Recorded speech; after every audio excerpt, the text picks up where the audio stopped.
Hello po mga kaibigan, welcome ho kayo sa ating channel.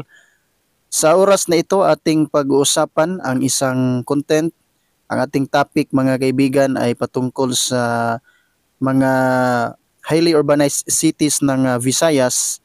Titingnan lang natin kung ilan ang population sa mga cities na ito noong sila ay nagiging highly urbanized. So alam natin na ang Visayas ay meron itong declared na 6 na highly urbanized cities at titingnan lang natin kung sino sa mga ito ang may pinakamalaki at may pinakamaliit na population noong ito ay nagiging highly urbanized city. So titingnan din natin ang date kung kailan ito nagiging HEUC mga kaibigan. So bago natin pag-usapan yan ay intro muna tayo.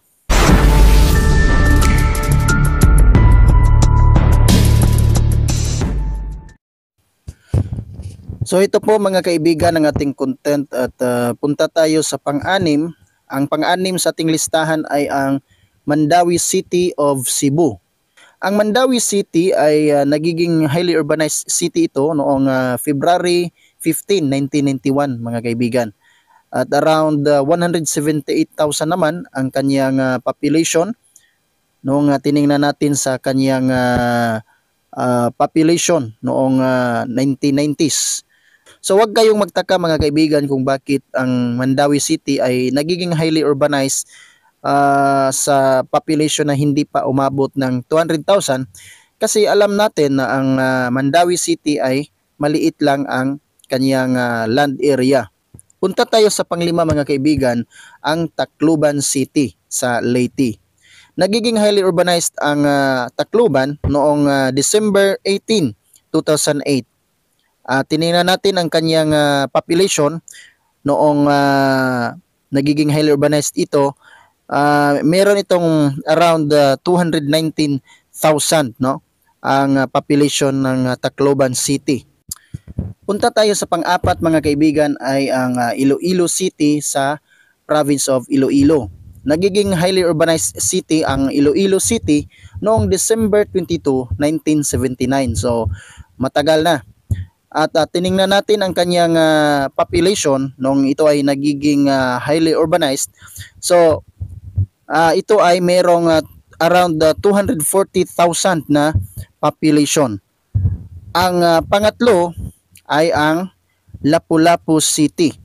Ang Lapu-Lapu City ay nagiging highly urbanized noong January 23, 2007 at meron naman itong 292,000 no, around 292,000 na population nung ito ay nagiging highly urbanized.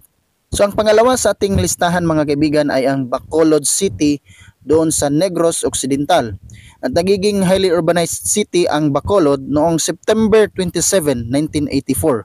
At nung tiningnan natin ang kaniyang population nung ito ay nagiging highly urbanized, ito ay merong around 310,000 na population. Ang number 1 mga kaibigan ay ang Cebu City sa Cebu. At nagiging highly urbanized city ang Cebu noong December 22, 1979. At meron itong around 473,000 na population nung tiningnan natin ang kaniyang population noong nagiging highly urbanized city ang Cebu City. So, yan lang ang ating topic ngayon mga kaibigan. Sana ay nagustuhan mo ang ating content at paiwan naman ng like at kung hindi ka pa nakapag-subscribe mga kaibigan, paki-subscribe naman baka ma-update ka sa bago nating mga upload dito sa ating channel. So hanggang sa susunod na content natin, maraming salamat and God bless.